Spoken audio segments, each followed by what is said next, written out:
Welcome to Strange Weekly News. In this show, we're taking a look into the news and headlines to pick out curious reports of the strange, the weird, and the mysterious. Anything from UFO news to science advancements, the paranormal, and stuff labeled fringe science and fringe phenomena. Each news item we go over in the show, I will place all the links to them in the description box below once this live show is over, as well as chapters on the timeline index. Welcome to all of my first-time viewers and listeners and everyone watching this live. Before we get started, I would like to mention that on Tuesday's show, Top 5 Unexplained, we covered the top 5 reincarnations, aside from Ryan Hammonds and Jacob Lindinger, of course.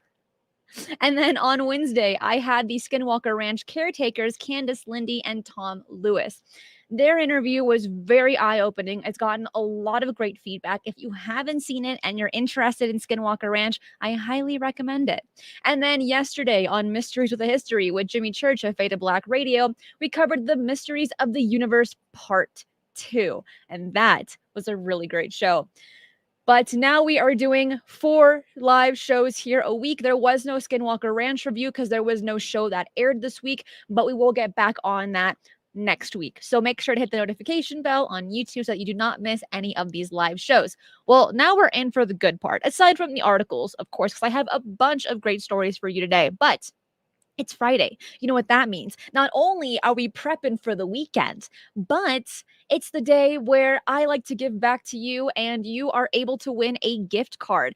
But here's the crazy thing about this week. The base price for today only is $30 because last week's winner, Don Brown, donated his winnings for this week's drawing. So if he's listening in, tell him thank you. And I'm telling him thank you because that is so nice of him to do. So if you want to make someone's day, you can donate to the gift card with the super chat that says for the gift card, and I will write that down on a post-it note.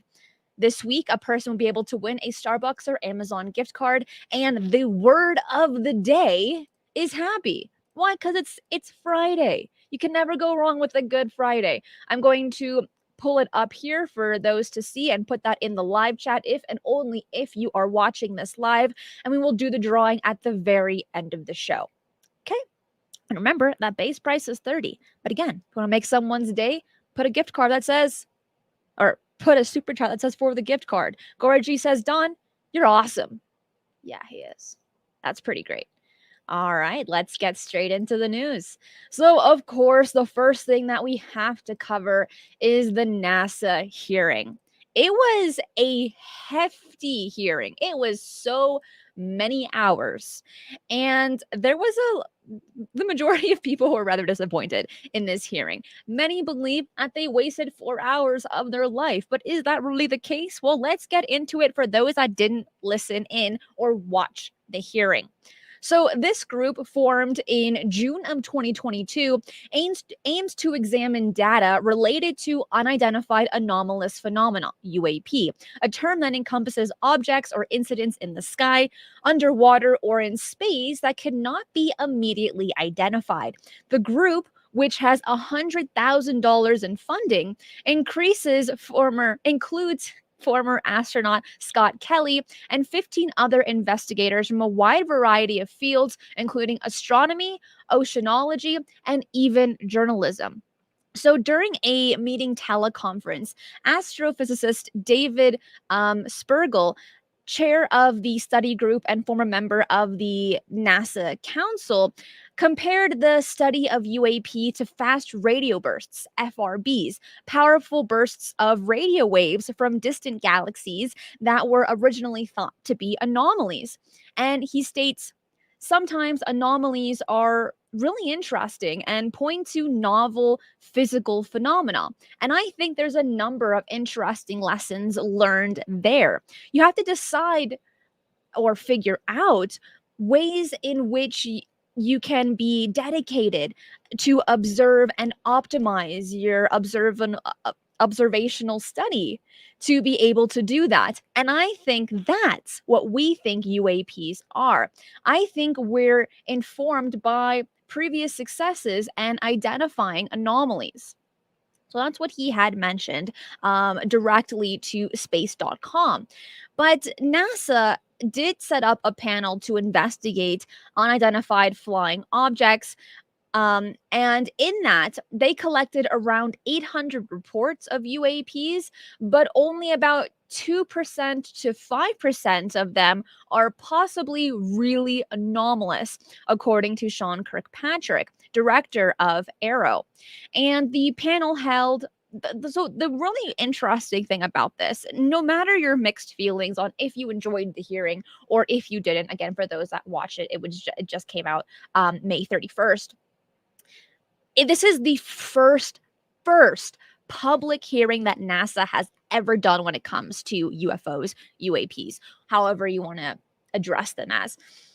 And that's such a big deal. You are never, ever, ever, and I can guarantee that you will never, ever, ever be fed with a golden spoon that says, yep, here are UFOs and they're right here and we're studying them. Yeah, here are aliens and they're visiting. That's so fantastic. You're not gonna get that ever from the government or government funded projects. That's not going to happen. Now, if you have your own experience, if you go through something weird, for many, that's all the evidence that you need. That is your disclosure when you have your own experience. But for the majority of people that haven't, they look at the government, they look at NASA, they look at other groups, and they say, I want them to tell me what I might already know.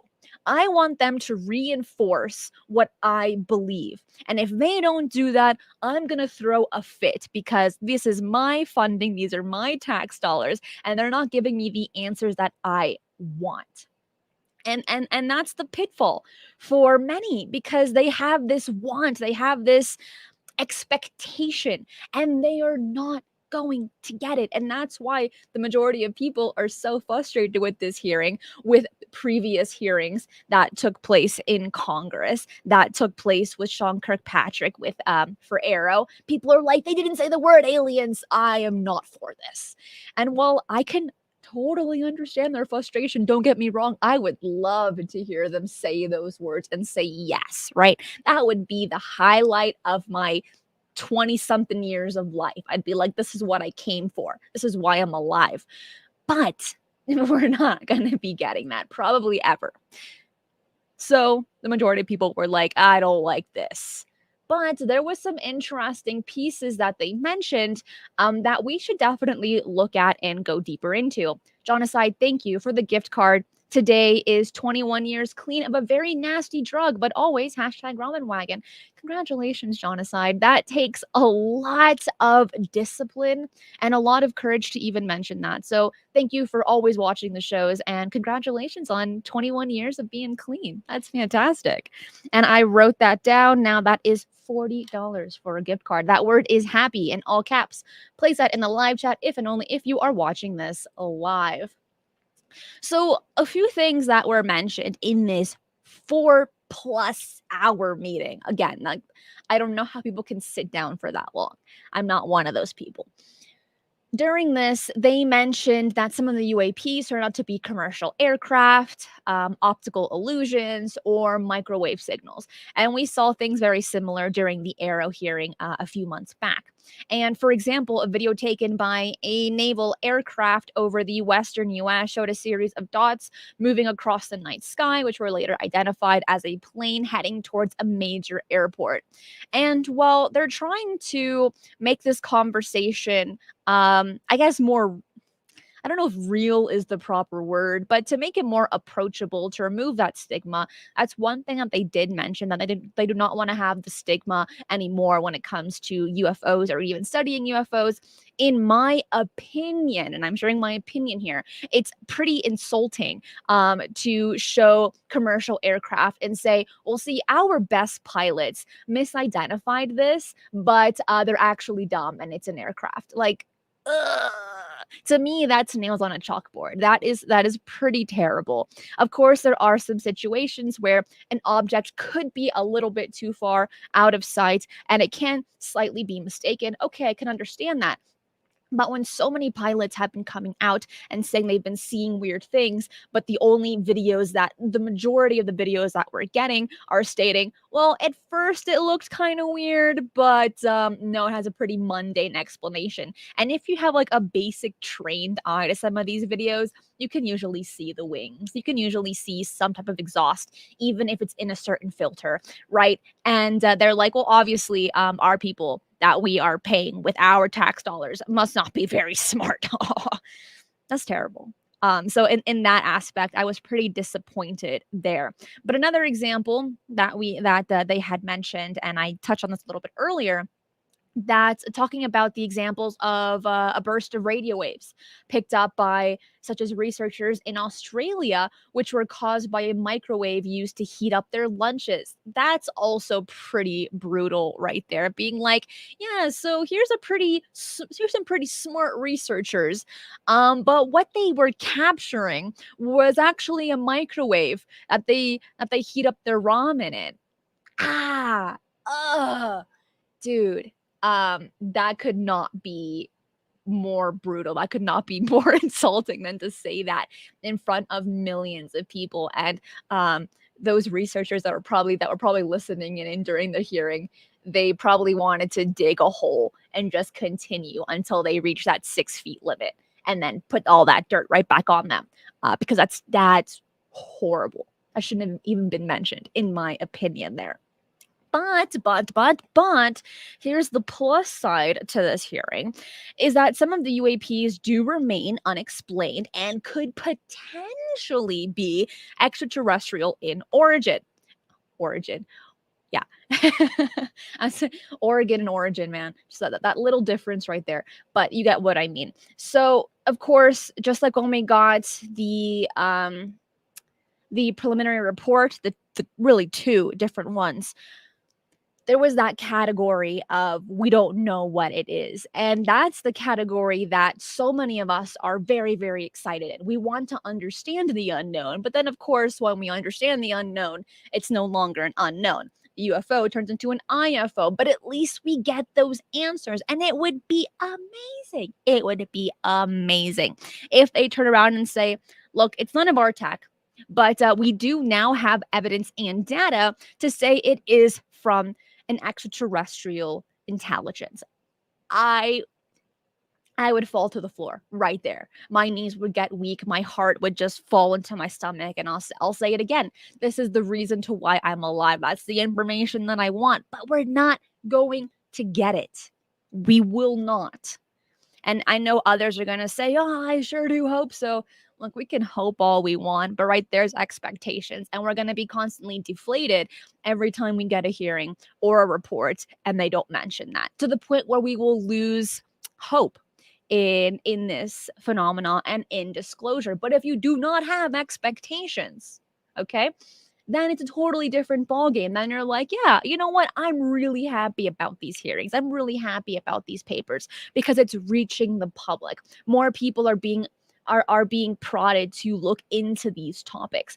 And that's the plus side. That is the optimistic version of myself. The pessimistic version is I'm losing hope here. It's been 70 plus years and we have no answers. So all of us have these two sides, but staying on that more optimistic side, we can continue doing the research, inspiring others, and having these conversations in a way that more people will be willing to listen to the positive aspects than hearing all these complaints. No one likes a complaining Nancy. I know that's not the term, but that's officially my term now. A complaining Nancy. No one likes those people. They like the ones that said, "Yeah, let's go for it." Cheerleaders, right? That's the people that we like. And so we should be I'm a part of that category to say the least. But of course, the panel did face some challenges in collecting and interpreting data on UAPs. And one of them was privacy concerns, which Sean Kirkpatrick did mention during the Arrow hearing, like the Arrow funding meeting. And funding should be in all caps and in bold there.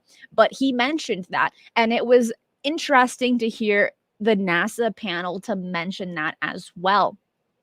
But also a good chunk of the 4 hours really was that there was a lot of harassment for these people on the panel, for Sean Kirkpatrick, because of course people are disappointed. They're saying these are my tax dollars. They're not doing the research that I want them to do. Therefore, I'm going to harass them with an anonymous, faceless name on social media and make them feel bad about themselves.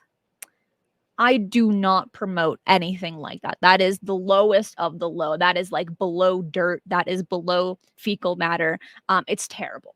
Okay. And a lot of these people on the panel had mentioned, I've been harassed online because of my stance, because of my work, because of what I've said when it comes to UFOs. But they're taking this from a very critical scientific standpoint. At least that's what they're telling us, right? Where they have to go through all of these tests, really collect the data and have a critical mind. And for a handful of people, they're like, I want the woo. I want the experiencers. I want the witnesses. And hey, I want the witnesses too. Do not get me wrong there. But our eyes can lie to us. Our ears can lie to us. Our senses can lie to us. Now, do I want to, really believe that? No, I don't. I don't. I want to think that everything that I see and that I interpret to be real. But that isn't always the case. And we've seen that time and time again when it comes to the cases and stories of people that have witnessed UFOs. Oh, no, it's mass hallucination. Oh, no, it's Venus. No, it's actually swamp gas. But sometimes your eyes are telling you, that does not look like swamp gas to me. It's also like not incredibly that common as you would expect it to be with the amount of excuses we've heard time and time again, right? I know. But that is just a very quick rundown of the panel discussion. Those links to these articles that I will be covering will be in the description box below. And you can also find the hearing on the NASA website as well if you have 4 hours to spare. But moving on, still on the topic of UFOs and the more scientific aspect of it, let's get into this article. I'm going to share an image here. And what's really cool is that a few of these articles actually kind of touch on what Jimmy and I covered yesterday on the Mysteries of the Universe Part 2. Totally recommend watching. It was a great, great show. But a search for ET aims to find out by listening for radio pulses from the center of our galaxy. Narrow frequency pulses are naturally emitted by stars called pulsars, but they're also used deliberately by humans in technology such as radar. And because these pulses stand out against the background radio noise of space, they're an effective way of communicating across long distances and an appealing target to listen for when searching for alien civilizations. Scientists discovered the alien hunting strategy in a new study published May 30th in the Astronomical Journal, and researchers led by Cornell University graduate student a Akashe Suri developed software to detect these repetitive frequency patterns and tested it on known pulsars to be sure it could pick up the narrow frequencies. Now, this research is nothing new, but it's becoming more and more advanced as the years progress and we get better technology, of course. These frequency ranges are very small, at a tenth of the width of frequencies used by a typical FM radio station. And the researchers then searched data from the Green Bank Telescope in West Virginia using the method. And he mentions until now, Radio SETI has primarily dedicated its efforts to the search for continuous signals. Our study sheds light on the remarkable energy efficiency of a train of pulses as a means of interstellar communication across vast distances. Notably, this study marks the first ever comprehensive endeavor to conduct in-depth searches for these signals. And people, for those that have been in this community for a handful of years, let's say in the last decade, let's say before the year 2017, that's when hell really broke loose for us. But for those prior, right? There's always the conversation of, or the debate, I should say, of, oh, if aliens are real, how come no one's been looking into this? How come there hasn't been any funding in this, right? Well, on the DL, on the down low, scientists have been fascinated looking for extraterrestrial life. And we know that a great example of this is SETI, right? Which is literally the search for extraterrestrial intelligence. That's what it means. And that's been going on for a handful of decades. But now we are in an environment surrounded by media, surrounded by the internet, where researchers, astronomers, astrophysicists are coming out into the open and stating, yeah, that's kind of our interest. Of course, we want to find microbial life. Of course, we want to find plant life. But the interest is to hopefully find entities. And they're not going to say this directly, but we can interpret that they want to find people, entities that are like us, that we can relate to. And that's also basic psychology. When you are an explorer, and explorers in the past, explorers in the present, explorers in the future, not only are they looking for resources, of course, to make money, that's what it's all about, but they're also looking for others to share their experiences with, to share their knowledge with. And in this same aspect, when searching for life outside of our planet on the DL, that's kind of what they want to look for. And it's something that is truly interesting. And I think a really great pioneer for this, to get more scientists openly stating, yeah, we're looking for aliens, is Professor Dr. Avi Loeb. He is a Harvard professor. He is also the founder and owner of the Galileo Project, which is, and my favorite quote from him, he has several, but one of them is, the skies aren't classified, meaning that they can look into space and anything that they find, it becomes public information. And if you don't know who he is, I did do an interview with him. He's such a gentleman. He's a great person. And he's very knowledgeable when it comes to the work that he does. Obviously, gosh, I would hope so. But also his stance when it comes to looking for extraterrestrial life. And he's been one of the very, very, very few scientists, like credible scientists, that have come out and said, yes, I am looking for this. And it all started with the Muamua. Okay. So that is something that is very, very cool. And since then, many others have followed into his footsteps. So the researchers are listening into the middle of the Milky Way because it is dense with stars and potentially habitable exoplanets. What's more is, if intelligent aliens are at the core of the Milky Way, then that would make us question, well, what about black holes? Right? And I have another article for you on that with black holes and aliens, and I'm so excited.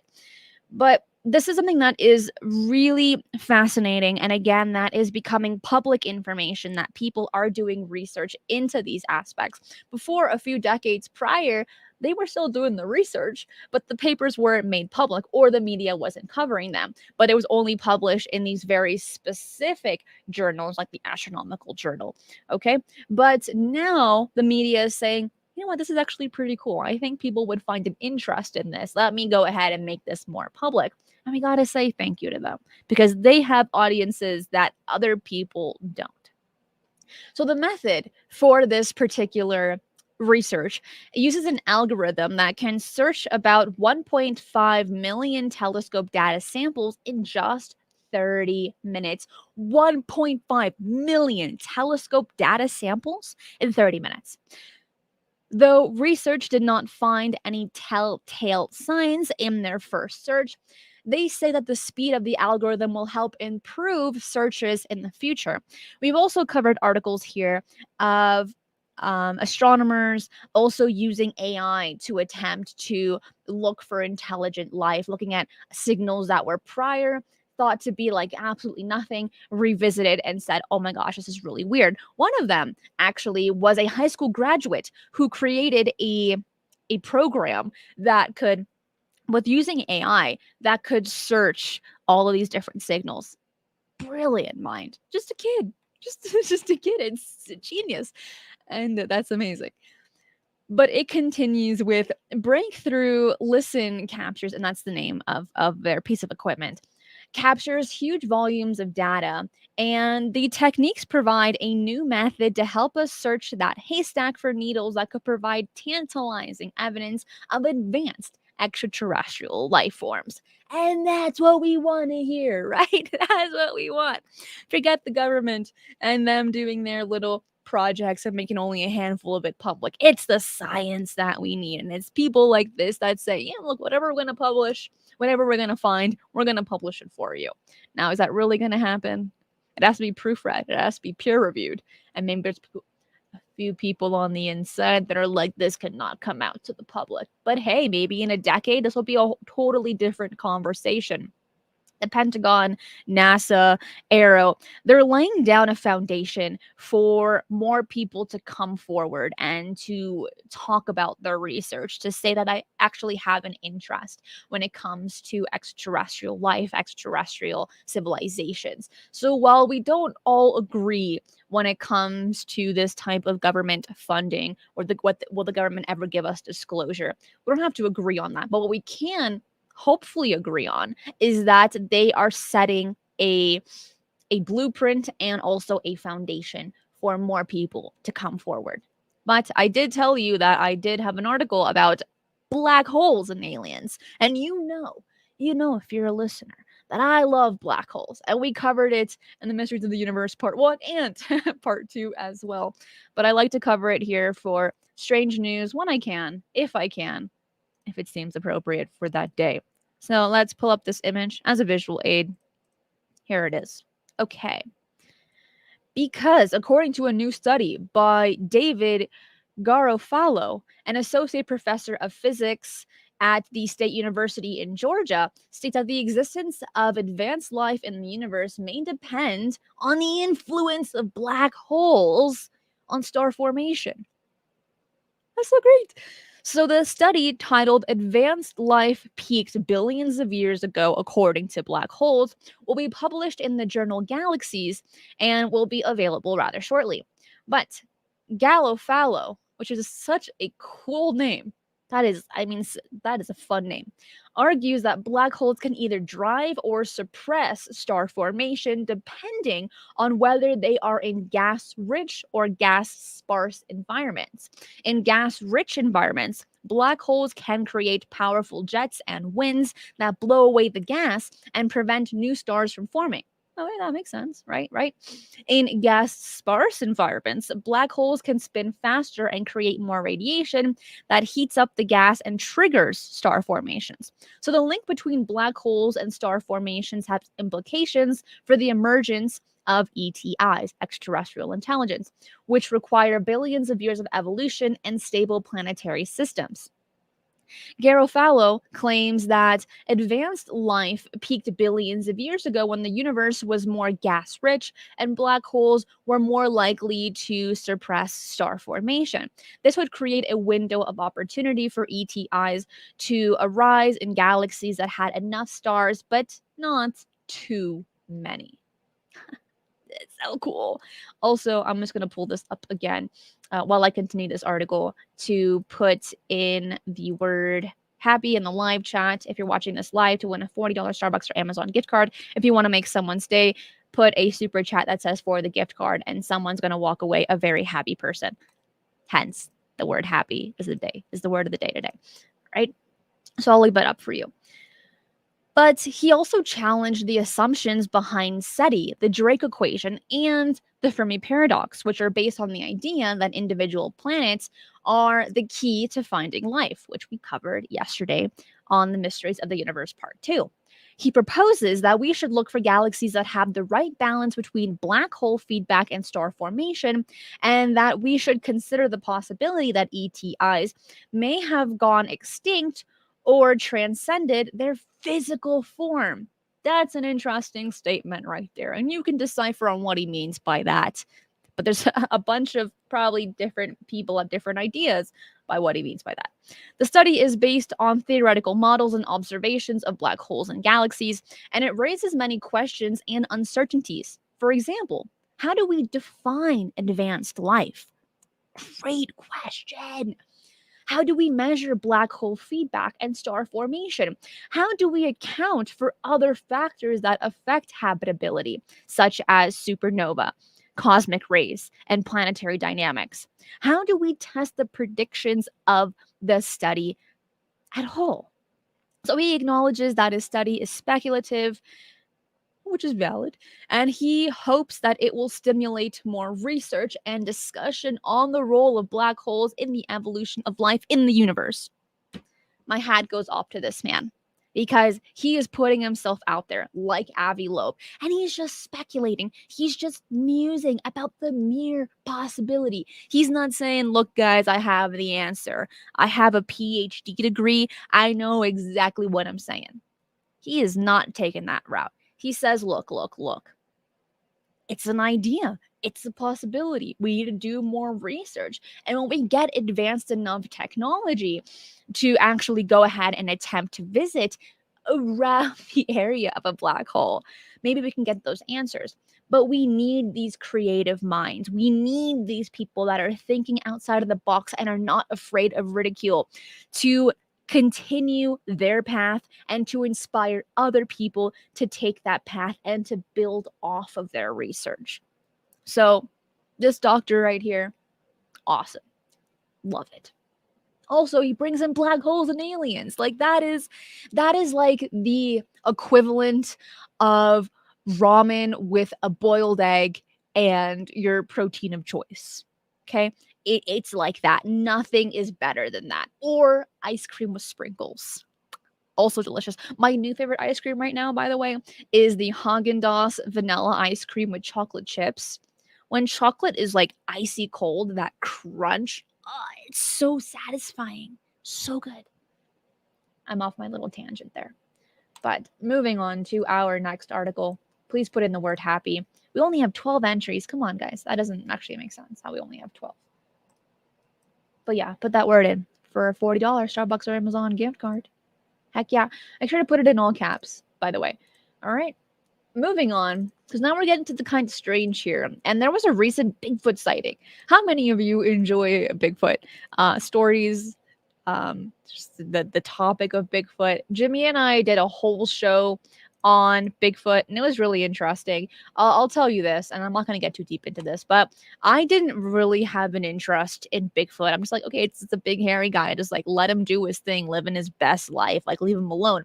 But my interest really peaked when I heard stories of them using portals and walking in and out of tree trunks. And I'm like, all right, it's official. Now I need to be a Bigfoot researcher. And that's the quick story of how I got interested in Bigfoot. Lex, thank you for the gift card. You're amazing. $50 right there in total. Thank you for making someone's day today. So, let me pull up my notes on this. Oh, you know what? Also, actually, another really fascinating thing about Bigfoot that also captured my interest was the stories of people seeing Bigfoot and UFOs together. What is the correlation there? Is there a correlation? Does causation actually mean correlation in this instance? I am not sure, but that aspect right there was like, this is what I want to research. Forget like the. Actually, no. I've come to love it all. Come to love it all. And Gary, thank you for the drawing today. You are so nice. 55 right there.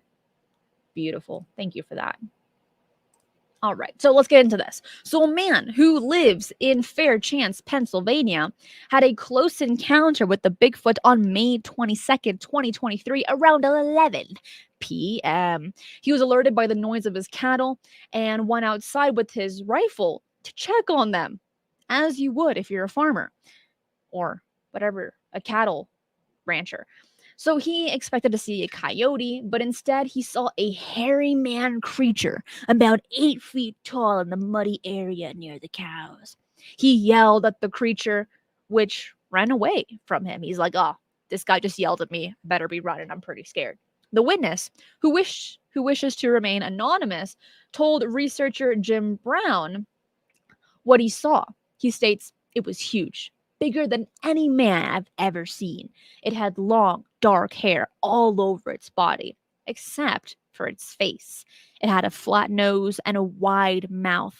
It looked at me with its dark eyes, and I felt a chill down my spine. It was like nothing I've ever seen before. The creature was in the mud approaching the cows, and the man yelled aloud at the creature, which responded by starting to run away from that location. The witness then fired one shot over its head, and the witness told Jim Brown, the researcher, that he did not actually try to hit it. He just wanted to scare it off. And you know what? That is a gentleman right there. Don't look, if you're just trying to scare something, there's no need to injure it or kill it or anything like that. Just kind of shoo it away. And so for this cattle rancher to just kind of do what he did, I appreciate that. I do. It's those little things. It's those little acts of kindness that make a really big difference. That was he really being kind for even shooting a warning shot? That's up to you to decide on that. But he could have wounded him if he wanted to. This thing is 8 feet tall, right? If you have a if you have a decent aim, you could probably shoot it. Don't recommend. Do not recommend doing that, by the way. But he also told Jim, I'm not sure where the creature went. It was just gone. And all the cattle were accounted for. It was quite dark in the area when the creature was standing, which also very smart for this cattle rancher to count all the cattle, make sure that they are all there and that everything is a-okay, because from the stories that we've come across when it comes to Bigfoot, they like eating elk. They like eating cattle, right? They'll get their hands on anything, and totally don't blame them on that. And AJ, thank you. Thanks for doing an earlier live stream for the channel. Thank you, AJ. That's so nice of you. And yes, we had to do it early today at 12 instead of 3 p.m. PST. Side story. I went to the store a while ago to return some things, and I had with one worker lady. What are they called? A worker. And she was like, yeah, I'm about to retire. I don't know what it is, but people love having small talk conversations with me. And I do not give off that vibe. I don't. But the woman says, yeah, I'm about to retire. And I said, oh, that's so awesome. And you could buy some land and just live your best life in a cabin. She says, I already do that. I'm a rugged woman. And I said, yes, ma'am, you are. That is amazing. She's like, yeah, I just sold my 60 acres of land in the middle of nowhere in the forest. And I said, I looked at her. She looked at me. And I looked her in the eyes and I said, have you ever seen Bigfoot? She looked at me and she says, well, no, not at all. But we do get a lot of elk where I am. And they have big feet. I was not going to correct her that elk have hooves. I just let it be. And I said, this woman does not want to have a Bigfoot conversation with me, but she does want to have a small talk conversation. I'm not doing it. And as we continued walking from one area to the other, because I needed assistance in something, it was just dead silence. She cut me off so quick when it comes to the conversation of Bigfoot. I left my heart that was on my shoulders there, and she got an arrow and she shot it off. Side story about Bigfoot. So, as we continue with this one, again, those articles will be in the description box below for you to read into more detail, but this is totally fascinating. Oh my gosh, Towley the Towel says, up at 5 a.m. here in Australia just to watch. Thank you. That is so nice. That is some dedication right there. Hopefully put the word happy in the live chat to win a $55 Starbucks or Amazon gift card. Again, that word is happy in all caps. I liked this story. Also, this picture is such a great photo of a Bigfoot and then cattle in the back. Amazing. So great. But we're continuing on because, of course, when it comes to strange news, you got to cover Mars. We have to. Even just like the mere idea of Mars, yeah, we got to cover it. Otherwise, this isn't Strange Weekly News. So let's pull this up. And if you know this image, you know the movie. But scientists have blasted the brains of mice and rats with ultrasound to knock them into a hibernation-like state, and the researchers say the technique could one day be used on injured humans in critical care or on astronauts taking long-haul space flights, like to Mars. So, the first of its kind method, which works by firing ultrasound at a region of the brain responsible for controlling metabolism and body temperature, reduced the rodent's average body temperature by up to 6.25 degrees Fahrenheit or 3.5 degrees Celsius, while also slowing down their heart rates and reducing their oxygen consumption. The results of the animal study could provide researchers with some clues for how hibernation-like states could be safely and non-invasively induced in human astronaut crew. And this was published in the journal Nature Metabolism on May 25th. One of the researchers stated, if successfully demonstrated in humans, this technology holds significant potential for medical applications, particularly in life threatening conditions such as stroke and heart attacks. Inducing a hibernation like state in these patients might extend the treatment window and enhance their chances of survival. This is so awesome. We've covered similar things here. There have been similar research experiments done on this, but this is the first one where they are blasting ultrasounds through the brain to get this hibernation like state. This has also been a fascination for scientists for a very, very, very, very, very long time, but it's becoming safer to test because prior scientists, doctors would just literally place people in a freezer and kind of hope for the best. Those have changed. We now have protocols and we can't do those things anymore. And that's for the better. But what's really interesting about this is that, in fact, so few unconscious functions are performed during a hibernation like state that many hibernating animals have to periodically awaken to catch some proper sleep. Did you know that? I did not know that. Apparently, for some, this is common knowledge, but I am not a part of that common knowledge category here. But yes, things like bears that love hibernating. They gotta wake up and then put themselves in natural sleep to make sure everything is functioning properly and they're getting the proper oxygen. And then they wake up and then they go back into a hibernating state. I wish I learned that in school. I don't know how I would find that information valuable at any point in time, but I feel like it's just a very cool piece of information. And now you know. But here's the test on how they got into this. To investigate this possibility, the scientists behind the study created a wearable ultrasound hat that they initially glued onto the heads of mice. I hope they don't do that to people. And after being switched on, the device beamed ultrasound waves into a part of the rodent's brain called which is a in the area, which is a critical region for controlling body temperature and sleep in many animals, and the activation of hibernation and that type of hibernating state in those types of animals. So after being exposed to ultrasound bursts, the mice immediately entered a hibernation like state in which their body temperatures, heart rates, and oxygen intakes drastically declined. The mice became sluggish and ate significantly less food as well. This was repeated for an over 24-hour period. And then they had to be switched off every once in a while for about 90 minutes or less to get back into that kind of sleep state and then back into the hibernating state, which is very cool. If you are enjoying the show and the articles that we're covering today, hit the like button. Let's get to 200 likes. We have 143 people watching this live.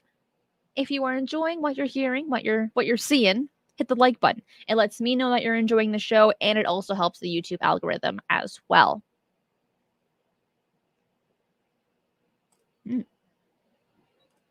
Weird stuff. And we've only covered a handful. I have a bunch more for you. But so far, which article has been your favorite? Let me know in the live chat. Let me know in the comments as well. Yeah, Joe, hypersleep. Just a cool name. That should be the name for human hibernation. Hypersleep. Sounds like a superpower. I like it. Scott says it's a healing incubator. But Wemo says it's scary stuff. Let me know. Why do you think it's scary? I'd like to hear your thoughts on that. Well, while I hear your thoughts, let's move on over because I got some cool stuff for you here. We've covered this particular person before. He is the man that spent like the longest day underwater. But there's some more and new information about this that just recently came out. So a scientist claims he had increased his lifespan by 20% after living 93 days underwater. He was trying to break a world record at the same time. He was trying to see how being underwater for a long period of time affects the body, and it seems like it had a pretty positive effect. And I have a lot of questions about that, but we're going to cover this article first.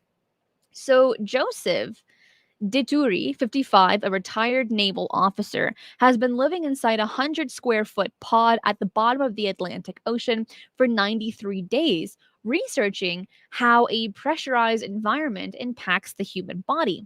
The mission was also designed to beat the world record for living underwater, which the previous stay was 73 days. He did 93, 20 more days.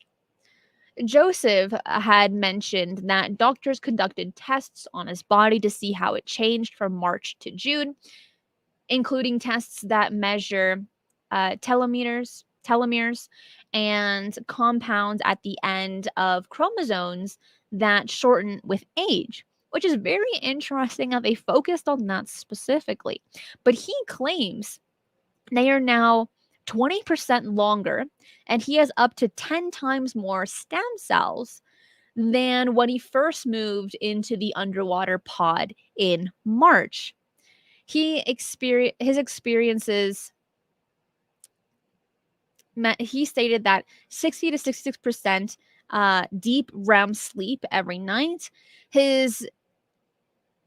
He also had mentioned that his cholesterol went down as well, and it dropped by 72 points. And the scientists did not provide any too many details on how his telomeres were measured, but that they were testing services that measure their length for blood samples, which is pretty interesting. But my question is this. So there was a lot of tests done. He was there for 93 days. And from the tests that were conducted and the data that is now available, he's like, yeah, I increased my life by like 20%. I look younger. I feel better. My question is, if that's the case, why are we land animals? Should we be chilling in the water? Will we have a longer life if we were always in the water, deep underwater, like a mermaid? Those were my initial thoughts when I read this article. And maybe some of you might think, oh, that's so weird, Cristina. Mermaids aren't real. I don't care if they're real or not. But based off of this information that Joseph has provided, using his own body as an experiment, living underwater for 93 days, and his life has prolonged by 20%. That's a head scratcher for me personally. I find that kind of weird. Should we all have water pods now? Live in there, living our best life with the little fishies? I'm gonna go with yes, because that sounds like a decent amount of fun. But we do need oxygen. Shinobi says his cholesterol went down because all the fish he ate. Is that true? You can never go wrong with fish. And that was like a tongue twister right there for me. So thank you for that. But yeah, fish is supposed to be really good for you. People take the that fish diet, right? But if that's the case, if that's what helped him, should eat more fish. I hear it also helps your acne and like your skin as well, with all like those little good fatty acids, and omega-369 as well. Good stuff. When I took that for my acne, it didn't work. But maybe it might work for you. I was not one of those lucky people. And in this, again, it goes into more detail on the findings and how it affected him, along with some really cool images as well of a before and after when he had entered the water and when he had exited it 93 days later. He does also And he's just smiling, living his best life. And he's chilling with the other scuba divers. He's like, "Hey, buddy, how's it going? How's it over there on the other side?" But also, he does scuba dive as well into the water. Of course, he does have to get resources from land into his pod. And so there's a little pool right on top of his pod where he's able to um, exit and enter. But again, it's really just for people to give him supplies and food and stuff. He did mention that he had like a really tiny fridge. There was a bunk bed, that he did eat a lot of fish, and he did a lot of research when he was there. And I think he also wrote a book as well. So pretty cool stuff. He stayed busy, really in seclusion. Yes, he did have a handful of researchers that came in with him. Also, a handful of doctors that would test on him consistently. So he wasn't in like a full blown seclusion that might cause people to go a little mad. But he, for the most part, was by himself for the majority of that time frame that he was there, which is pretty cool. Oh, but he said something really funny here. He said, because he by the day 24, he says, "I'm loving it. I've got a coffee maker because God knows science does not happen without coffee." And so he lived off of coffee and fish. He was a very happy man during that time frame. But while we're kind of on the conversation of being in a sense of isolation, this house right here has been dubbed the loneliest house in the world because look at that. It's like a tiny, actually, it looks tiny in this picture, but it's a decently large house on an island with no other houses, no other buildings, just a nice little house on an island. I want to live there.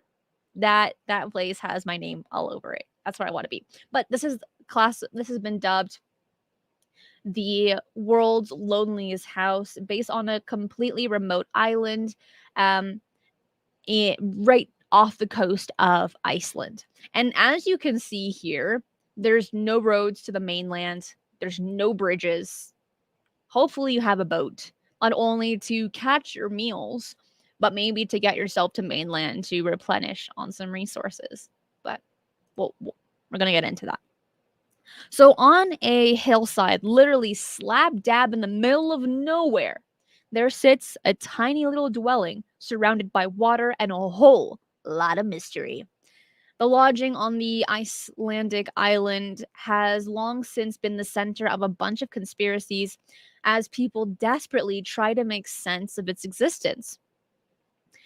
But there have been some answers to this cute little house. Look at that. Look at that. It's literally a house and there's nothing else around. You got this little building here, which I'm just going to assume it has to do with this house, right? It's not like anything separate. And if we zoom in over here, a little white speck, I don't know what that is, but you can see some lines going on. Is that like a dirt road?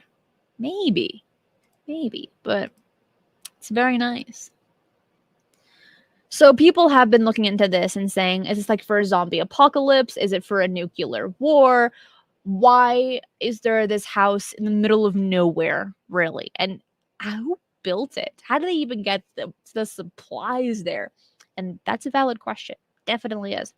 But as more people were able to enter the house, they did notice that there were a lot of bunk beds, they're not bunk beds, but like small, uncomfortable looking beds, like bunk beds. And what they began to realize after doing more research about the house is that this little home right here was originally for puffin hunters. And so they would stay there for a short period of time and they would survive on birds, fish, and they would also raise cows on the land as well. These little puffins, they're so cute. So yeah, all that land, it's a great place to have cows and sheep, but you need to put those cows and sheep on a boat, at the very least 2 of each, right? And then they can reproduce and you can have like a whole herd going there for you. Get nice milk, fresh everything else, right? The goods. But if you've ever raised cattle, it's a lot of work. And then if you're also the butcher, my goodness, that's like forever. Okay. But the full-time dwellers finally left the area way back in the 1930s, and no one has really been there since. The house itself was built in 1953 by a hunting association, which serves as a base for their puffin hunting operations. And while we can't deny the surreal vistas and the picturesque surroundings, visitors would definitely struggle trying to get internet reception, or they're also not able to get too much running water or electricity either. But this is a beautiful little place where there was a smaller house prior to the 1930s, and then a new one was built in 1953 as the one that we see here. And it's pretty wild. But I think here, I mean, just look how stinking cute these little guys are. You gotta save the puffins. Why the heck would they hunt these cute little guys anyway? They're look at them. They're like, hello. The one says, "Hey, buddy, this is not now," and he's like, "But why?" Right? Yeah, puffins are so cute. Also, like hummingbirds, those are also really cute too. But moving on. Don't forget that word is happy. Put that in the live chat. We only have 14 entries. That doesn't even make sense. If you put the word happy in the live chat, go ahead and do that again. Because it doesn't seem like I'm actually getting those responses. So I'm going to just share my screen here and put that up while I go ahead and read the next article for you for our strange news. But yeah, so then we only have 14 entries. And if I were to refresh the page, we would lose all of the entries. I don't want to do that. But for those that put the word happy, just go ahead and do it again, because I want to give everyone a fair advantage to win a $55 Starbucks or Amazon gift card. If you want to make someone's day, put a super chat that says "for the gift card," because someone's going to walk away a very happy person.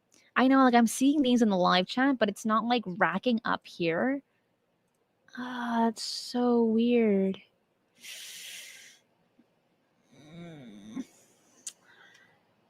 Okay. I'm just going to reset it. Thank you for everyone that's being so patient. I'm going to reset it to see if it comes through again. So everyone will need to put their word in shortly. We're going to change the word. We'll make it NASA. Why not? Okay. And we're going to start collecting. Okay, so that word is, let me pull that up. Oh, actually, you know what? No, we're not going to make it NASA. We're just going to keep it happy. Let's do that again. One moment, everyone. Thank you again for being so patient. Okay, that word is happy. Here it is, in all caps. Same like before, but we refreshed it this time. So everyone just put that in one more time for me, please. Thank you for being so awesome and so understanding. So we're going to leave that up and we will go from there. Okay? But moving on. This one's an interesting one. It's not a conversation for everyone, but this particular story is strange. This is strange weekly news. So yes, we're going to be covering it today because for those seeking to live the most sustainable life, there is now an afterlife too, for those that want to be sustainable. So a Dutch inventor is now growing coffins by using the root structure of mushrooms together with hemp fiber in a special mold that in a week turns into what could basically be compared to the look of an unpainted Egyptian sarcophagus. So these are biodegradable coffins made pretty much out of mushrooms. And I'll show that image pretty shortly. But while the traditional wooden coffins come from trees that can take decades to grow and years to break down in the soil, the mushroom versions biodegrade and they deliver the remains to nature in barely a month and a half, which is pretty interesting. And if you don't really care about your body staying forever, which you're dead, shouldn't matter, you can do something like this. These coffins are going for about $1,000 a piece, but they're also making urns as well. Those, like, after you burn the body and you put it in a cute little vase, right? For about $212. I've come across some stories of people that have bought like really pretty vases at like the thrift store, and they open it and there's ashes in there. Oh, that's so horrible. That is so, so terrible. It's a dead body right there, but it's all burnt up. I'd be pretty mortified there. But in this case, if you want a nice little mushroom coffin, you can get one of those, and your body will fertilize, and the coffin will fertilize the land, therefore to make more trees and to push up more daisies than prior, I guess. I mean, it's 6 feet under still, so I don't really know how that works when it comes to like plants. But that's pretty awesome that they're able to have biodegradable coffins. So they're stating that they're able to grow about 500 coffins or urns a month, which is pretty cool. And they're going to be shipping this stuff all over Europe, which is cool. So if you live in Europe and you want something like that, you can order yours today. But it seems like there is a lag or potentially a delay even between like YouTube and the StreamYard chat. So maybe you're putting in the word and it might come in later. So still put in the word happy, and hopefully this word will rack up in the next 30 minutes or so. So just bear with me, everyone. Thank you again. Yeah, Cristina says ashes. Yeah. That's funny.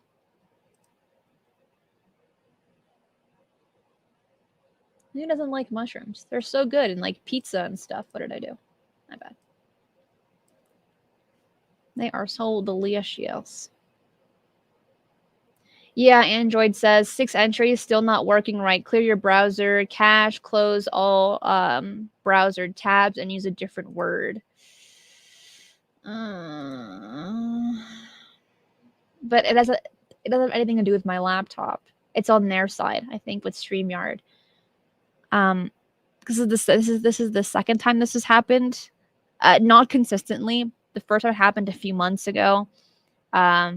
So again, hopefully it's just a lag, and this number will rack up at the end. So I do always make sure to do that kind of stuff before I even start shows. All right, so thank you for being so patient, everyone. Just put in those words and it'll come through. All right, so moving on to our next one. Actually, no. Whew. Got scared there. All right, I'm going to take this off for now so I can just share some images, because this one, I can't make this up. This is horrible. Actually, this is really crappy. Let me pull up an image here. It's of a reservoir in India, and here's what happened. A government official in India has been suspended after reportedly ordering an entire water reservoir to be drained just so he could recover the smartphone that he had accidentally dropped in it. Can you believe that? He's ruining it for everyone. He's like, I dropped my phone. Now no one's going to ever have water again because I need my phone. That's addiction to an extreme. I have dropped my phone in the toilet. I dropped it in a pool. I've washed my phone like an idiot when I was 13 with soap and water. Did it work? No. Water and phones and we don't get along, but I would never say I need my phone that bad to where I need to drain an entire reservoir that people use for irrigation, possibly everything in between, bathing maybe, and for my cell phone. That's selfish to an extreme. But a 32-year-old food inspector has become the talk of the Indian social media platforms because of his involvement in an accident that highlighted the ignorance of government officials in the face of serious environmental issues like water shortage. There's also been heat waves happening in India as well. And so Vishwas is his name, allegedly abused his power to have roughly 2 million liters of water from the reservoir to be drained. Yeah. Which is enough to irrigate about 6 square kilometers of farmland, or about 600. Uh, yeah, 6 square kilometers, which is significant. The young food inspector reportedly went on a picnic with his friends earlier this month, and then when he was taking a selfie, he drops it in the water, and some local swimmers were brought to look for the official's phone. But after 2 days of searching, they came up empty-handed. Vishwas insisted that it was the locals who suggested he should drain some of the water from the reservoir to make searching for the dropped phone easier. And even though he allegedly declined at first, saying, no, guys, this is your water. How could I possibly drain your reservoir for my cell phone? He eventually gave in to the pressure and decided to call the subdivision officer to ask for permission to drain the reservoir. And Vishwas said, well, I got verbal clearance from my subdivision officer, so it was a-okay. It was totally fine. So then on Tuesday night, he rented a diesel pump for about 7,000 rupees and drew about 3 feet of water from the 10-foot deep reservoir over a 2-day period. Okay. And it gets worse. He says, these guys are making they're just exaggerating the story. The media is just making me look like I'm a crooked old man. He's young, by the way. But that's not, I mean, look, the locals offered to help me find my phone, and I took up on the offer. But here's the wild thing, that phone had sensitive information on it for the job that I do, working for the Indian government. I need that phone. What if it gets in the wrong hands, right? But people were not buying this. They said, no, this man is absolutely crooked. He's just spewing out excuses. He only cares about himself, and he has a phone addiction. So, abusing his power, Vishwas wasted so much water, so much money during the hot season. And it was stated by his district collector officer that this is unacceptable behavior and cannot be tolerated. That is the only right answer. Even if this officer were to kind of agree with Vishwas here, you can't say that publicly. You will have a mob coming for you with pitchforks and torches, okay? Because no one likes injustice. Not a single person here. But he was stating, no, guys, no. Again, I was invited to ruin the reservoir. I was given verbal clearance to do so. And again, there was very sensitive information on my cell phone. Of course, I needed to collect it. Disappointing right there. And you know what? I think it was last week, maybe it was 2 weeks ago.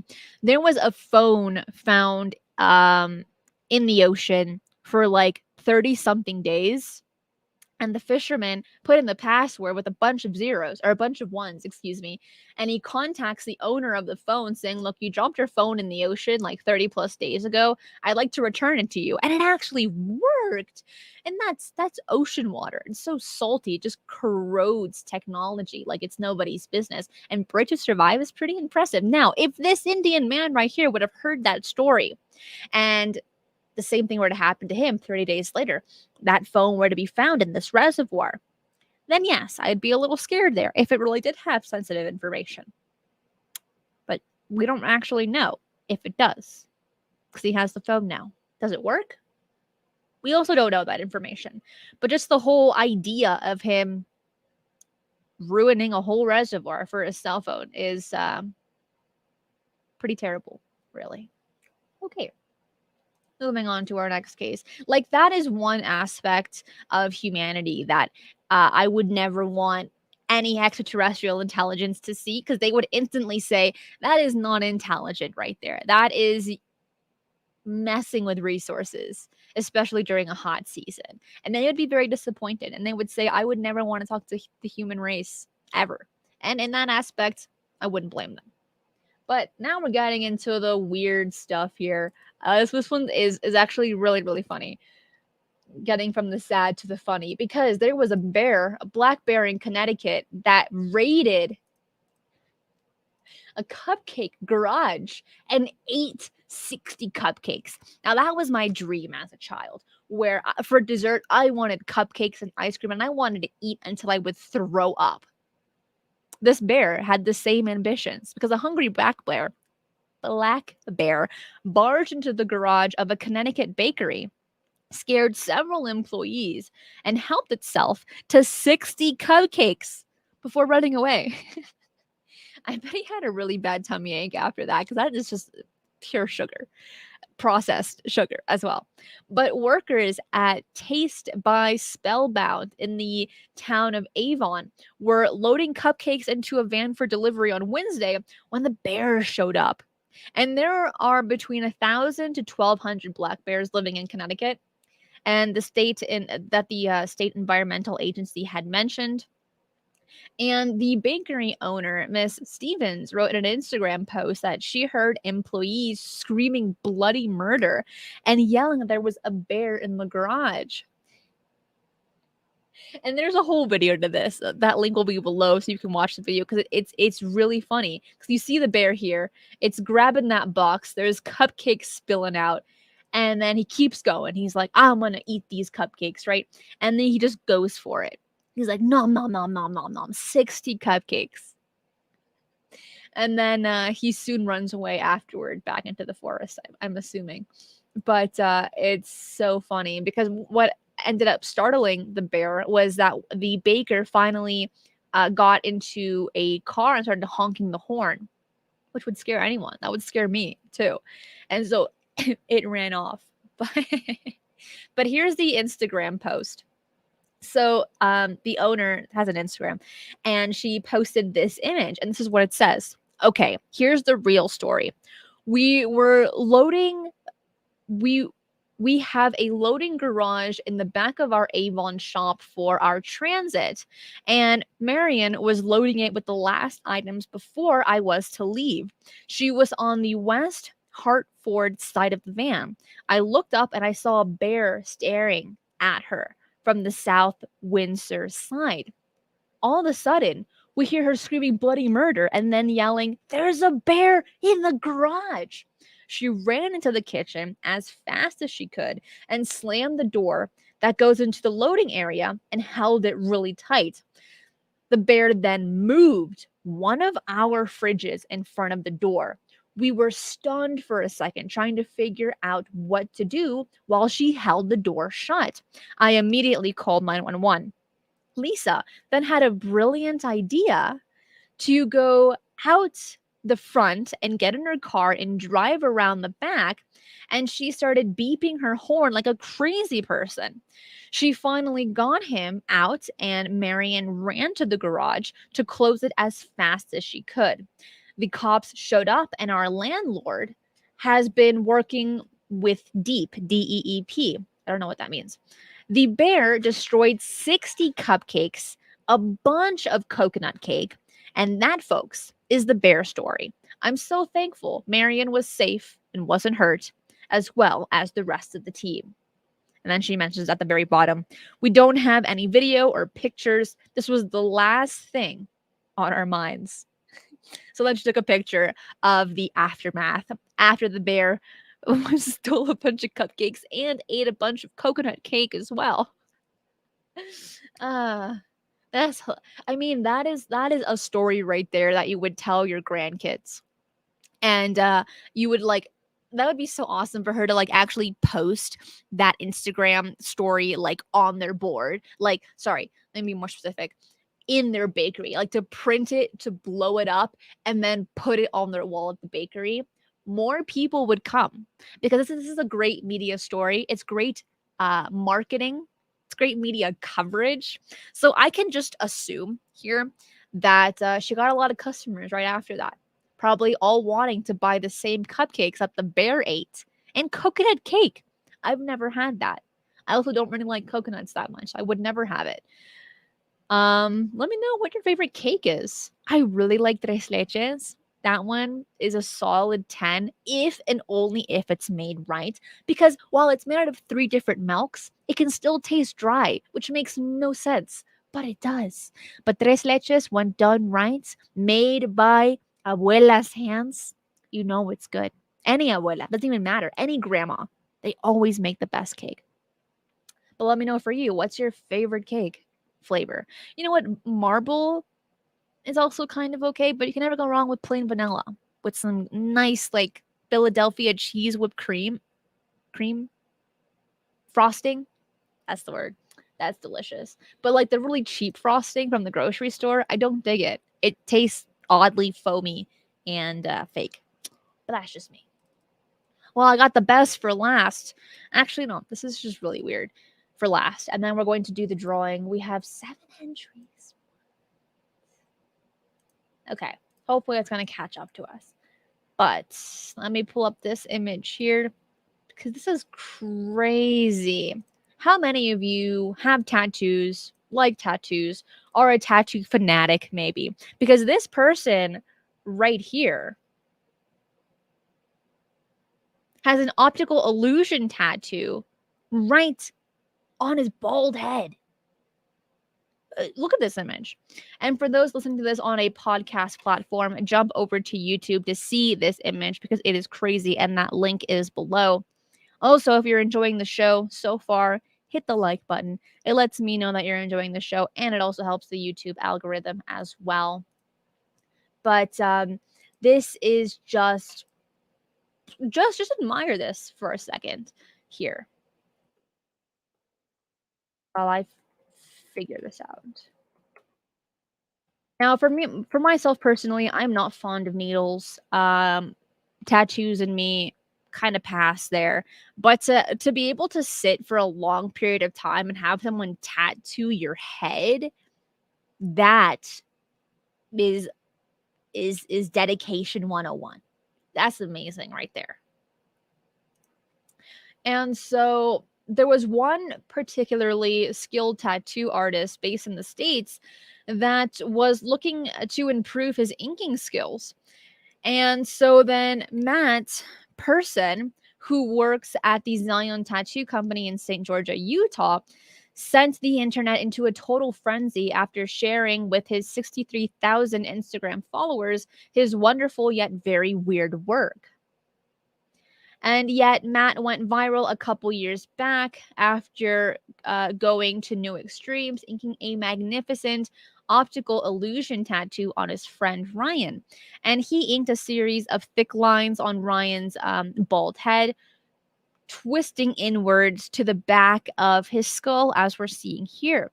Then, with some clever shading tricks, Matt created an eye catching illusion to make it look like Ryan had a massive hole in the back of his head. He uploaded snaps of his work to Instagram back in 2020, captioning, "Did a crazy thing on my friend Ryan today." Now, while this did take place in 2020, I just came across this article recently. It was just posted this week. And so, of course, I'm going to be covering it today because it's so bizarre. But it's it's so weird. It's so weird, especially like, if he has to kind of shave his head so ever so often. How long does it take for a tattoo to heal? Because it'd be like so painful to have to shave it while it's still healing. Okay. So if hold on just one moment. So the entries, it's just not working. We only have 7 entries and I'm like really bummed about that because like if the spin of the wheel only shows like a crazy small number as it runs through like the profile pictures that we usually do, then we're gonna have to probably save the drawing for next week. So make sure to catch the show next week because I mean this is unacceptable. We only have 7 entries. We have 150 people watching. We had to refresh the page and it wasn't working. And I want to give everyone a fair chance to win. And Spectre, thank you so much. Now we're looking at 60 right there. Cupcakes are the bare necessities. Red velvet is the best. That's pretty delicious. And it says for the gift card. So we're looking at 60 right here. But we only have, again, 7 entries. So it looks like we're going to have to do the drawing next week. I deeply, deeply apologize for everyone here, because you will have to watch the show live next week in order to be a part of the drawing. But I will report the problem to StreamYard and let them know the issue, because this is like the highlight of Strange Weekly News, is getting back to you. And we can't do it this week. Sad. I'm really sad about that. So just hang tight, everyone. We'll give it a few more minutes, see how that goes.